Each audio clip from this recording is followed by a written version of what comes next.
You're listening to The Wedding Whisperer with Sarah Burton of Simply Love Studio in Lexington, Kentucky.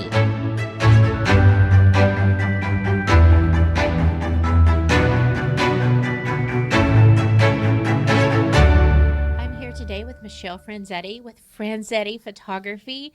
And Michelle actually came up with this specific topic because it's something that she is very passionate about. And she wants to share some tips with you on how to get great reception photos. Let's talk a little bit about who you are, Michelle, and how you became a photographer to start with. Hi, Sarah. Well, I am a little embarrassed about my how I became a photographer story. It's not as deep and meaningful as I would like. The truth is there was a boy that I thought was really cute and I wanted him to notice me. And so I went out and got a camera because he was interested in photography. However, this story has a happy ending because now I have a great business and that boy is my husband. At least he's your husband now. Right. It worked out. It worked out. Perfect. How long have you been shooting weddings? We've been doing weddings together for about 7 years now. Okay. And then how long have you been dabbling with photography before you got into the wedding world? I would say officially dabbling with a DSLR, which is the camera most people think of when they think of a professional photographer, for about 10 years. But when I look back, I was always the person with a camera in my friends group. I'm always the person who posted things back when people did Facebook albums and you used to have to carry around a separate camera because we didn't have great cameras on our phones. And then I also look back and my dad had a camera. So I think under the surface, it's been there for a while. So does Nick still shoot? Yes, absolutely. So Nick we are both full-time in our business together. We both shoot weddings together. And then we each have parts of our business that belong to each of us. So I shoot a lot of boudoir, which my husband does not participate in. And then he actually does a lot of videography, both for our wedding clients and commercial clients. And how many weddings have you shot in the past 7 years? Do you know? That is a wonderful question. I would definitely say it's in the hundreds, but I don't know that I could get more specific than that. Maybe I should add that up one day. That's fair. After year 3 or 4, I just quit counting. So, absolutely. Yeah. Why do you shoot weddings? What makes them special for you? That is a great question to ask any photographer in summertime in Kentucky. Oh gosh, there's so many things to love about weddings. You know, if I'm being totally honest, I would say the first thing that gets most photographers into weddings is they're a big ticket item. And so it looks like a great way to make a career. But you're only going to stay shooting weddings if you love certain things. And one of those things you need to love is solving a problem on the fly.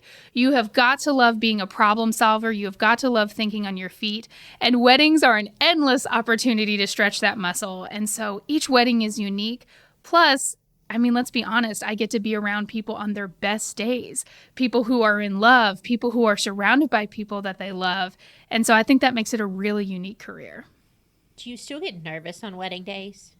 There are certain things that will make me nervous on a wedding day. If you have confetti planned at any part of your wedding day, just know I will be nervous leading up to that because it's such a one and done. I've got to get it right, and you've planned and you've invested, and I want to make that beautiful image you have in your head actually happen. And so there'll be moments like that I think I get somewhat nervous. But for the most part, I feel in my element on wedding days.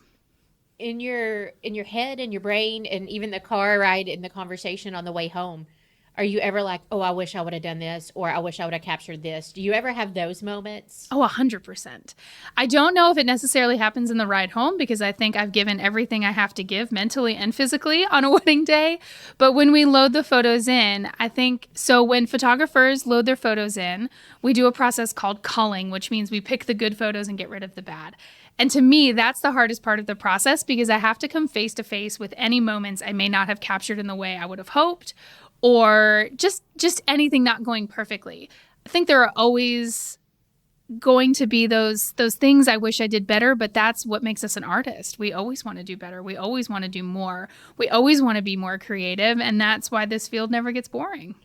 And there are weddings, looking back, there are certain weddings, there's 3 or 4 that I'm like, I wish I would have done this. And it still haunts me to this day. And they're such minor things, but they're on repeat in my brain. So I believe you feel that way because you truly care about your clients and you care about this profession. And so that comes from this deep want of doing right by people. And again, what a beautiful profession that is to be surrounded by people who just deeply want to do a good job and bring joy to others. But yes, the flip side of that is when we fall short or even fall short in our own head in a way no one else would notice, it can haunt us from time to time. Is there a part of the wedding day that is your favorite that you look forward to every single wedding? Many parts. That's a great question. I I I always get emotional during the father-daughter dance. I have actually lost my own father. He has passed. And so for me, that's a very intimate, beautiful moment on a wedding day that I love to see people enjoy. As far as something I always look forward to, I always look forward to a first look. And as a photographer, your wedding photographer is going to try to convince you to do a first look for a lot of reasons. But it is this beautiful moment that's just the bride and groom. And there are truly very few moments that are just the bride and groom on a wedding day. And so getting to see them see each other for the first time, getting to see them both immediately become way less nervous because they're with their person, that's just really special. And my personal thing is I love to ask the groom questions about the dress before he sees her. And I always ask him, okay, do you think it's poofy or tight? Do you think it's like lacy, shiny, or satin? And I always love to hear their guesses to see how close they get to the actual dress. I've never heard anybody say that they do that or even that idea. That is incredible. Are they ever even remotely close to it? It's usually one or the other. They're usually spot on or just wildly off base. But I think it's a great way for us to make conversation with the groom because that's a very nervous part of the day. And we are there to take great photos. Obviously, that is the end product, but we are in this business to take care of people. And so all of the touch points throughout our day on a wedding is how do we make that person more comfortable? How do we make them more happy? My original name of my business was actually Hoot Shoots. And the tagline was, we'll have a hoot while you shoot. And while I do think I've upgraded the name a little bit, the heart of it's still the same. I want people to have fun when they're in front of the camera. And most people don't think the word fun when they think in front of the camera. So whether that be having a fun conversation or giving great direction, our goal is to make people feel comfortable throughout the day. And talking about the father-daughter dance, the first look with the father honestly gets me more than anything. The first time I got to experience one of those, has been probably 12 years now, and I still know exactly what church it was in, where they were standing. It was such an incredible moment. What a surreal experience. I personally don't have children yet, but I cannot imagine what it is in your life to stand there and look at your child ready to start that chapter. It's got to be a very humbling, beautiful moment for any parent that gets to experience that with their child.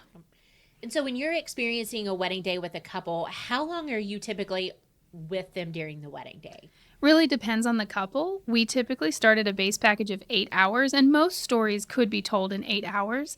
But occasionally, depending on the day, such as if it's a Catholic ceremony and it's a little bit longer, or we have a big location change, sometimes we're with them 9 to 10 hours.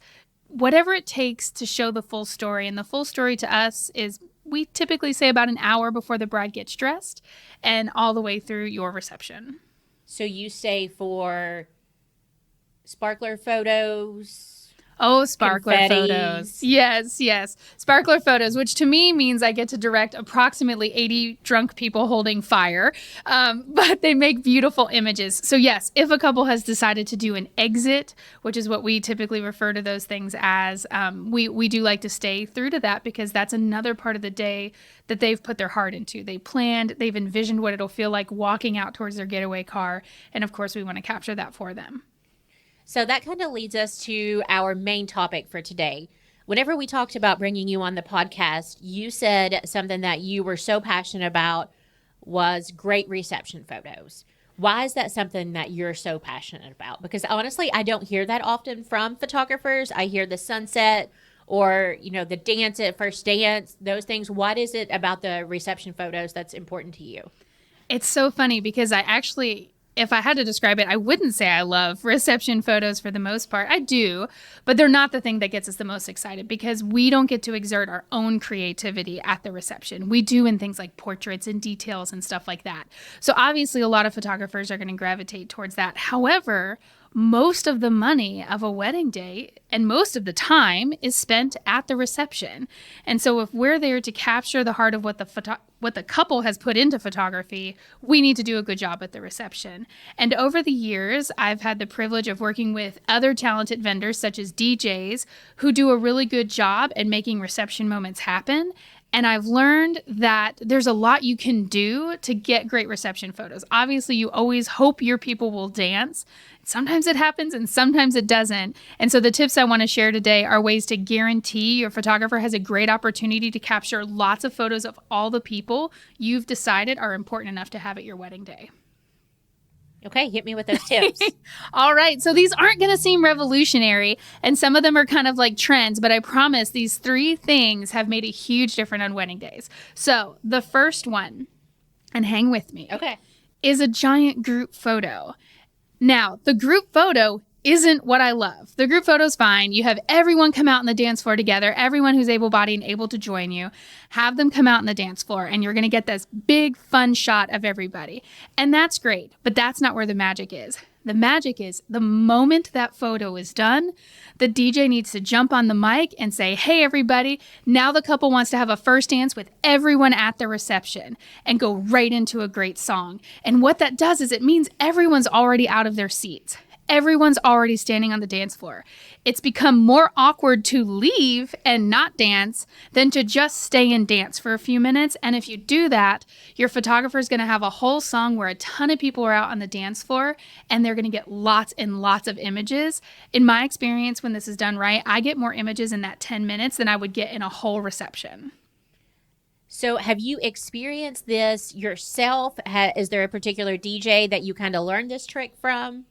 Yes, we were actually working with a DJ way up in northern Ohio. I wish he was closer because I would like to work with him over and over again. But he did this trick, and we've done the group photo thing over and over.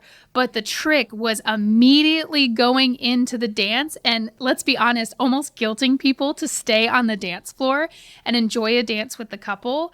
Seeing him do that so seamlessly, it was just an aha moment for me. And then seeing the photos I got from one song just solidified that I needed to make sure every couple I work with knows this trick. Have you had anybody do that here since you have seen this? Absolutely. Okay. Yes. Awesome. And I will say, I actually love the group photos myself. I've seen like couples hold up Kentucky flags in the middle of it, like if they went to UK. And it's just a great opportunity to really get a picture of all of your guests before any of them start leaving, those kind of things. So I think it's a great way for couples to see everyone that was at the wedding because they don't always get the opportunity to. So, absolutely. It's just a once in a lifetime chance. When are that many people you love going to be in the same place again? You might as well get every bit of documentation you can out of it. yes. Okay. Tip number 2. All right, tip number 2, again, not revolutionary. However, and I wish I could be visual for your listeners for this, but those light sticks, they almost look like pool noodles to me, like cut off pool noodles, but they have lights in them. Have those at your reception.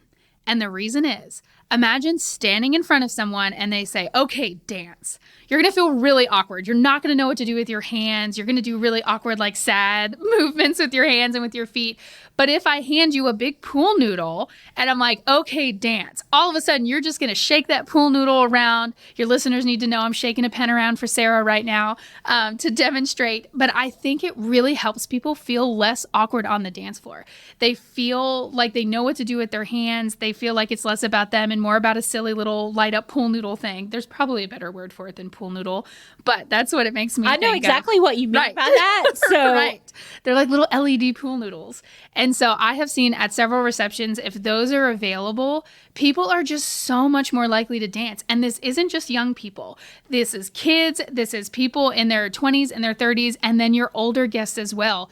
Everyone just feels so much less silly shaking this thing around than having to figure out what to do with your hands. And so I've noticed people are a lot more fun on the dance floor, which of course leads to really great photos.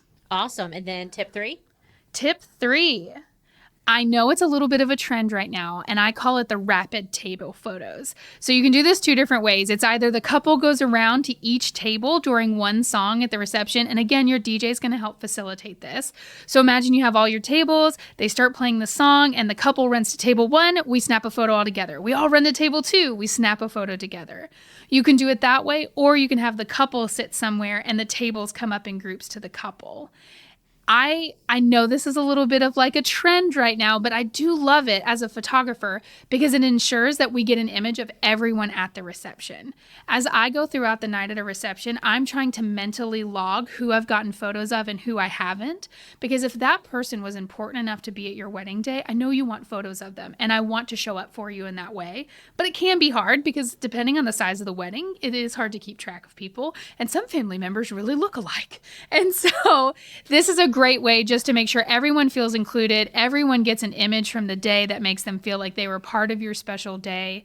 And so while it can be a little like goofy, fun, kitschy moment, I actually think it leads to some great photos. And so is this something where the DJ will start and be like, okay, we're actually going to move super fast on this? I feel like a lot of guests would need a little prep on that because otherwise they may want to have a few minute conversation and then it turns into a whole ordeal.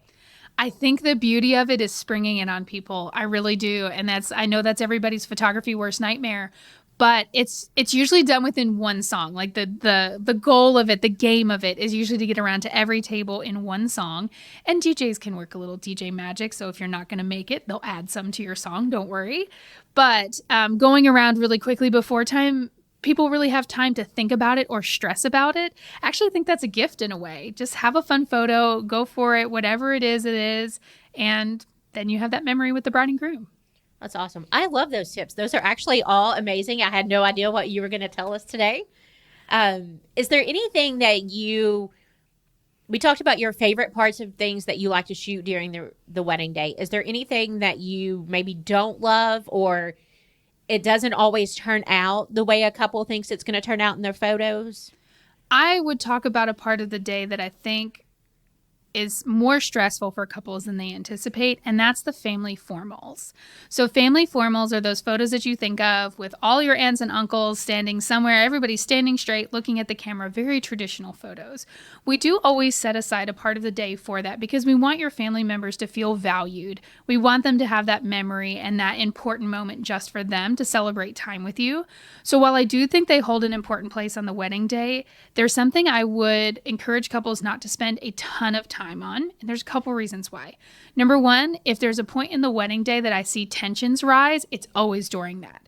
It's always family members who don't want to do what the bride and groom want to do, or family members that maybe have a past, such as divorce and remarriage and things like that, to navigate. It always feels like a more tense part of the day than a lot of people anticipate. Number two, they're not going to end up being your most treasured photos from the day. You're not going to blow up that photo with every cousin you've ever had and hang it over the mantle. You want to have it, but it's not going to be something you want to dedicate a lot of time to. I often joke that the only time people use those photos are when someone dies. And then you see those photos posted to commemorate that person. And that is a special use of photos. But just putting it in perspective of how much time you want to dedicate on your day, I would encourage people to keep that part of the day very small and grab photos with additional people at the reception. I think that's great advice because whenever you started talking about those and nobody putting them over their mantle, I was like, no, I only see those at funerals. Absolutely. So, yeah. A little dark, but yeah, laying some truth from years of the wedding game. Yep.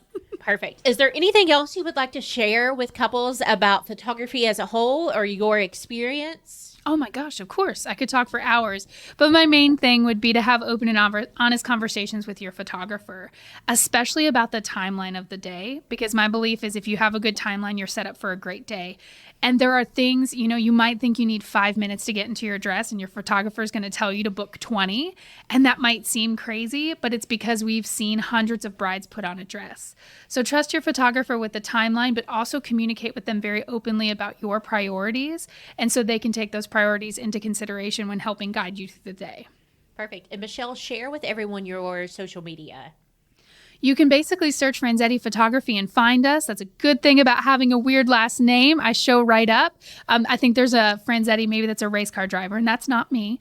But otherwise, my Instagram is m_Franzetti, and otherwise just type in Franzetti and you'll find your way to us. Awesome. Thank you so much, Michelle. Thank you. For more information about Simply Love Studio or to schedule your wedding consultation, go to simplylovestudio.com.